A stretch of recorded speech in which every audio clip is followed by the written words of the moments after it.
Apparently, the economy is stupid and people are angry about it.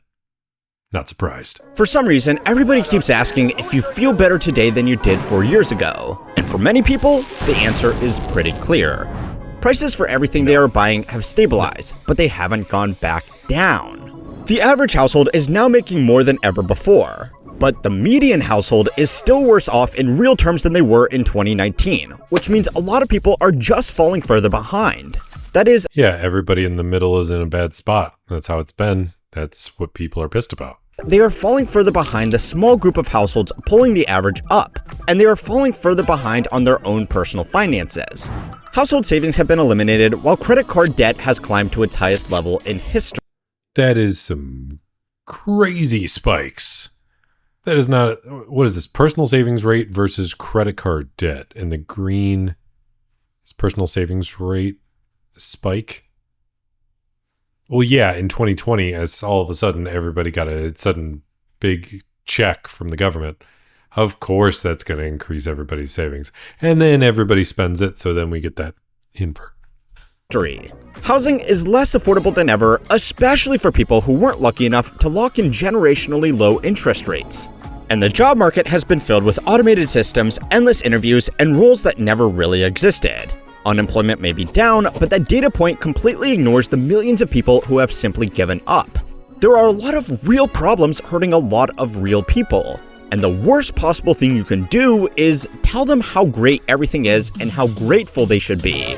We learned this morning that the economy has created 517,000 jobs just last month. See, this is such a BS number most of the time because there's such a significant amount of fake jobs out there where companies want to show they're growing and then show that they're doing well. So they say that they're hiring and put out job postings.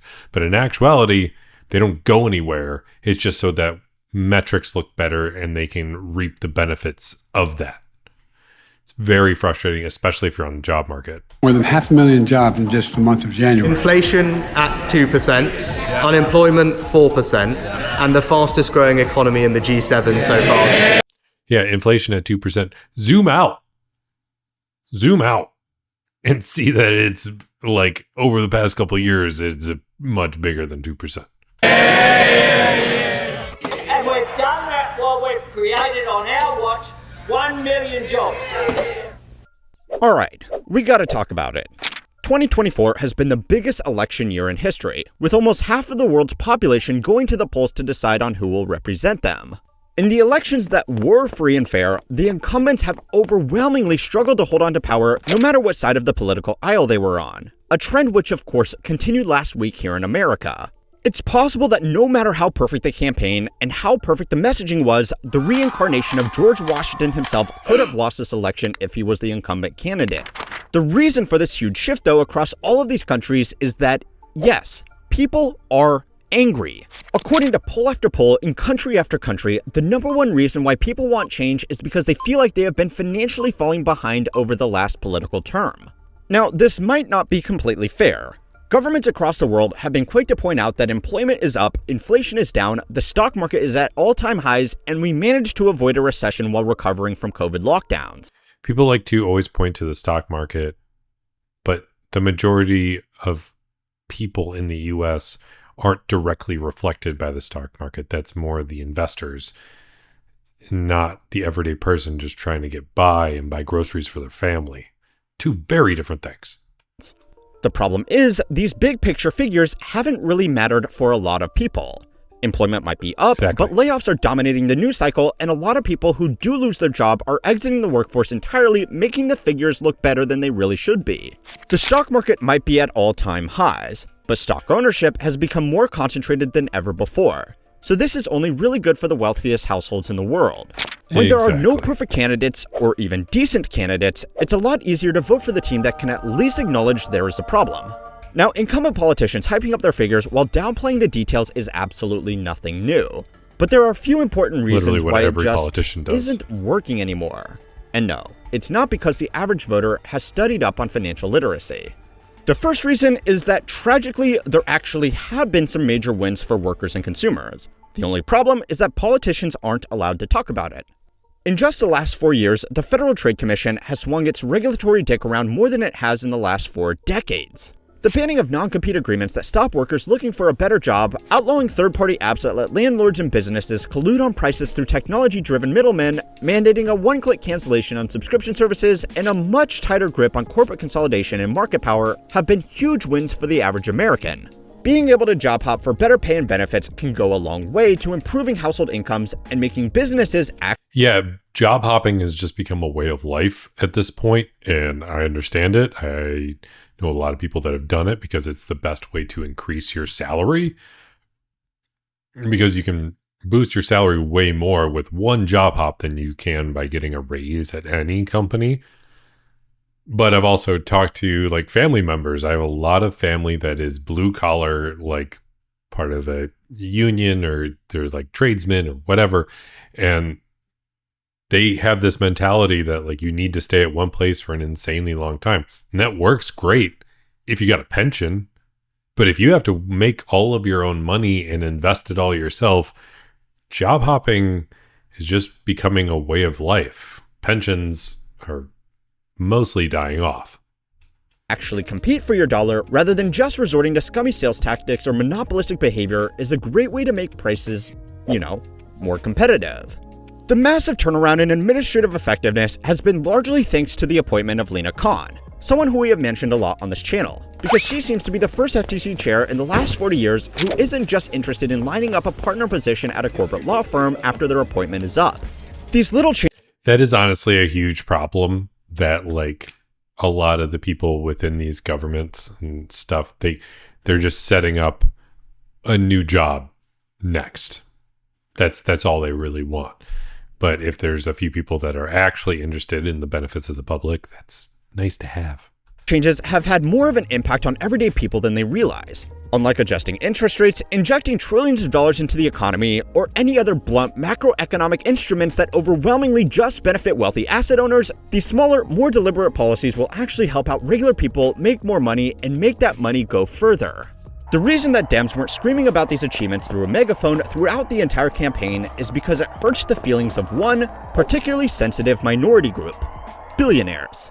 Wealthy asset owners on— And you can't piss off the billionaires because those are the ones giving money to your campaign. Both sides of the aisle overwhelmingly hated the FTC actually doing their job. Political donors and media outlets on either side wanted her gone at any cost. Unfortunately, the work of the FTC is boring, and people won't know about it if they aren't told about it. And people weren't going to be told about it because both sides were hoping to quietly make it go away after the election. Trump is clearly going to fire her on day one as he appoints new staff. And dealmakers have made no secret of the fact that they are going to push through a lot of mergers and acquisitions over the next year that just wouldn't have been possible with a more active FTC. Unsurprisingly, corporate consolidation like this might be great for investors, but it's terrible for consumers and workers. Stopping this was a clear win that nobody wanted to take credit for. And that's just the first reason. So it's time to learn how money works to find out why telling people how great things are has been such a terrible message. This week's video is sponsored by Delete Me. Delete Me is a subscription service that removes your personal information from data brokers across the web. These companies collect and sell data, often without your consent, but Delete Me steps in to take control back. With Delete Me, your data is removed from hundreds of sites that collect everything from your name to your address, and they keep up with removals all year long. It's a powerful tool for protecting your privacy and reducing your exposure to things like identity theft and unwanted solicitations. I've personally been using Delete Me, and it's amazing to see just how much of my information they've found and removed. Their reports are super detailed, and knowing my data is actively being taken down is a huge relief. And Delete Me offers plans for the whole family because data brokers often share info about relatives too. Take control of your online privacy. Remove your personal information from the web at the link in my description and use code HMW for 20% off. Go to joindeleteme.com/HMW. Now, the last thing the world needs is another Z-list influencer on the internet telling people how they should feel about an election, especially since it's been 2 weeks late now. But I still think it's important to acknowledge my own biases on these issues. I grew up in Ohio in a town made up of working class families, went to Ohio State, and then moved to California to work in high finance before making this channel, which mostly produces videos about what big institutions are doing to screw their consumers, their employees, and occasionally even their investors. Because when all you care about is profits, that's tends to be what happens. But then again, without the profits, the company doesn't exist. So finding that balance is hard. I am uniquely lucky to have experienced the concerns of working class families and the wealthiest people in the country while putting together deals for their companies. Minus a little bit of ideological flexibility and some eyeliner, my background is almost identical to the vice president-elect. And even though it's absolutely none of your business, by watching my videos, it should be clear who I voted for. But yet, it isn't. There is one common theme throughout every video I make, and whether you realize it or not, it's probably why you keep on watching my goofy animations every week. It's simply the acknowledgement that there is actually a problem to begin with. Here in the People's Republic of California, cities are spending billions of dollars to address homelessness, and it's only getting worse.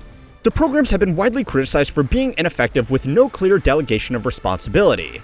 They have also become— The last time I was in California, I avoided the most populated areas because it's just so rampant. It's so over the top. Huge employment providers, which means even if they provide no benefit, it's very politically difficult to roll these programs back. Now, the solution isn't to outlaw homelessness, but it's also not rebranding the issue and asserting that it's not a problem to begin with. Because even the highly progressive people in these cities can only deal with so much San Francisco snow before they insist that the problem is at the very least acknowledged. Of course, this is just one issue, and there are millions of people across the country and across the world that are dealing with worse problems than the largely wealthy residents in these major cities, which makes— Yeah, and the biggest solution to these is more housing, but nobody actually wants more housing because then that reduces their own property values if they have a big apartment complex. So people on both sides of the aisle, they don't want the solution, even though the solution has been very apparent to most people.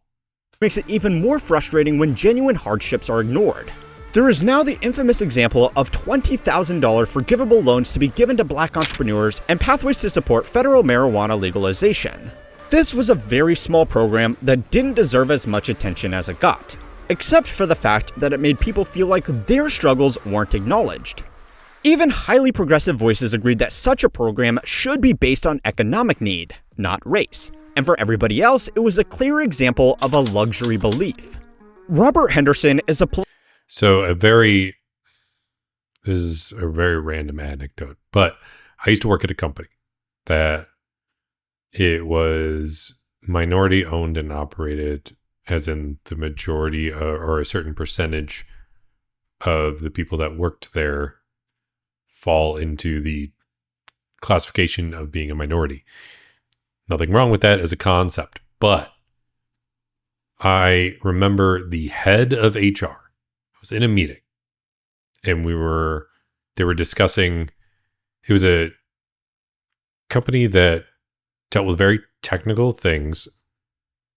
And I don't want to get too in depth because I don't want to put myself in risk here, but there was somebody that presented a candidate for a new technical position there. They listed all of the amazing things they'd done, people they'd worked with, all the impressive projects they had done, and basically touted how great this candidate could be. The head of HR goes, "What about this other candidate?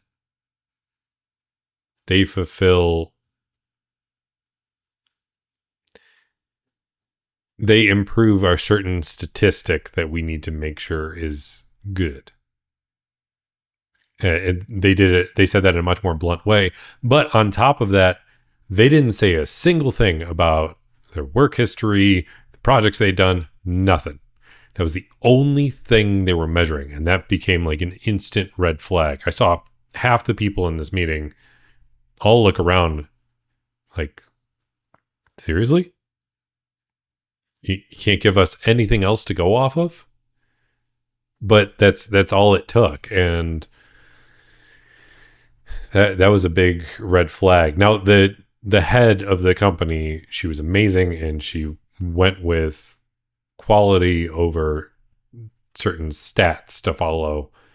But the fact that the head of HR was trying to push that, even though that's something that seems kind of illegal for her to do, that was a red flag into how things are set up.